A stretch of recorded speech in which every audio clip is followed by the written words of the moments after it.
자, 오늘 본문은 비판하지 말라라는 예수님의 가르침인데 우리에게 예수님이 하신 의도가 무엇인가를 먼저 생각해 봐야 돼요. 예수님은 교회 안에서 먼저 하나님의 나라가 실현되기를 원하셨어요. 그런데 이런 공동체가 되려면 인간들이 가장 흔하게 범하는 잘못인 서로를 판단하고 비판하는 일을 멈춰야만 된다는 거예요. 그러면 왜 사람들은 자꾸만 이웃들을 판단하고 비판할까?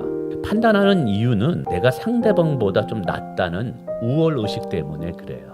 누가 이런 일을 잘했냐면 당시에 바리새인들이 일을 잘했어요. 이 바리새인들은 세속적인 사람들과 구별하기 위해서 전통과 율례를 만들어 지켰거든요. 근데 시간이 지나면서 이게 변질되어 가게 됩니다. 그러면서 어느새 자신이 종교적으로 우월하다라는 선민의식을 가지게 됩니다. 자신의 행위를 통해서 나는 특별하다, 우월하다라고 하면 반드시 비교하게 되어 있습니다. 근데 여러분 생각해 보세요. 우리 모두는 하나님 앞에 다 죄인일 뿐인 거예요. 다 진노 받아야 할 대상인 거예요. 하나님의 십자가의 공로가 아니면 우리는 구원 받을 수 없는 자예요. 이처럼 인간들은 거룩하신 하나님 앞에 섰을 때 자기가 죄인이기 때문에 누구를 판단할 자격이 없다는 사실을 아셔야 돼요. 여러분, 남의 부족을 알기 전에 내 부족함이 더 크다는 것을 아는 은혜 받은 분들이 되시길 바랍니다. 두 번째, 사람을 율법적인 관점으로 보려고 하기 때문에 그래요. 사랑 없이 옳고 그름의 사실만을 가지고 사람을 판단하는 거예요. 이런 일을 잘하는 자가 하나 있습니다. 성경은 마귀라 그래요. 그래서 성경을 마귀를 참소하는 자, 고소하는 자라고 이야기합니다. 정확한 사실을 가지고 고소하는데 옳고 그름을 가지고 하나님 앞에 가서 고소합니다. 율법을 가지고 그 사람을 판단한다는 거예요.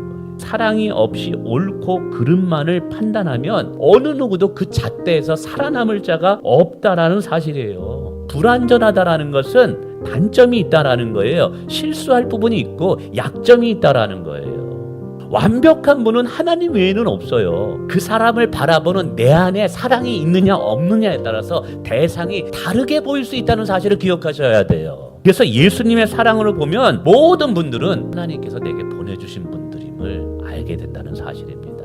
근데 이렇게 내 기준으로 상대방을 함부로 판단하고 비판한다면 우리가 어떤 잘못을 저지르는 것이냐를 아셔야 돼요. 첫째로는 상대방을 향해서 죄를 짓는 거예요. 내가 판단하고 비판하는 상대방은 어쩌면 하나님께서 용서하고 용납하는 하나님께서 사랑하는 지체일 수 있어요. 여러분, 우리는 하나님께서 십자가로 용서한 내 옆에 있는 형제 자매들을 판단할 그 어떤 권한도 없음을 아셔야 돼요. 두 번째는 하나님께 죄를 짓는 것임을 알아야 돼요. 그러면서 말씀하시기를 판단하시는 분은 오직 하나님 한 분이라고 말합니다. 마지막 심판에 하나님께 긍휼함을 받지 못하면 살아남을 영혼은 아무도 없습니다.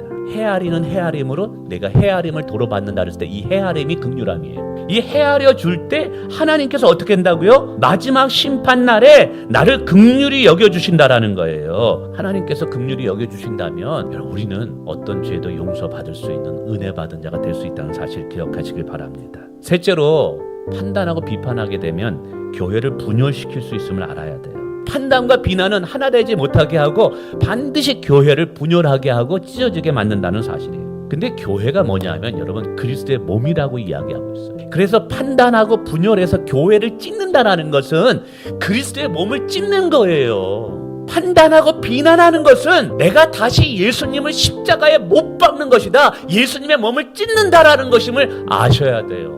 남을 판단하지 않고 누군가를 헤아려 주는 자가 되려면 어떻게 되느냐? 첫째로는 영적인 법칙 중에 뿌린 대로 거둔다는 사실을 아셔야 돼요. 내가 누군가를 헤아려주면 나도 하나님께 헤아림을 받는다라는 거예요. 두 번째, 남을 판단하지 않으려면 내 안에도 큰 들보가 있음을 알아야 돼요. 남을 판단하는 것은 내 안에, 다시 말하지만 사랑이 부족하다는 증거예요.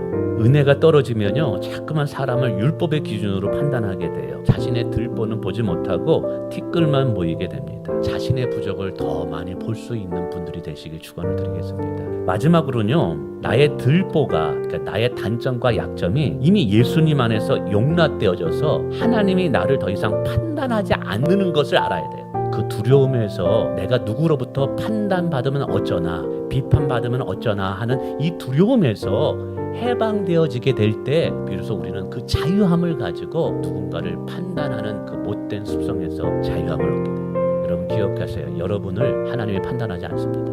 우리는 그 안에서 복음 안에서 자유함을 누리는 거예요. 두려워할 필요가 없는 거예요. 이것은 우리의 오늘의 선택입니다. 누군가의 단점과 약점이 보인다면 기도해 주세요. 기다려 주세요. 그리고 축복해 주세요. 그러면 반드시 여러분의 사랑을 받은 그 사람이 변화될 날이 반드시 올 것입니다.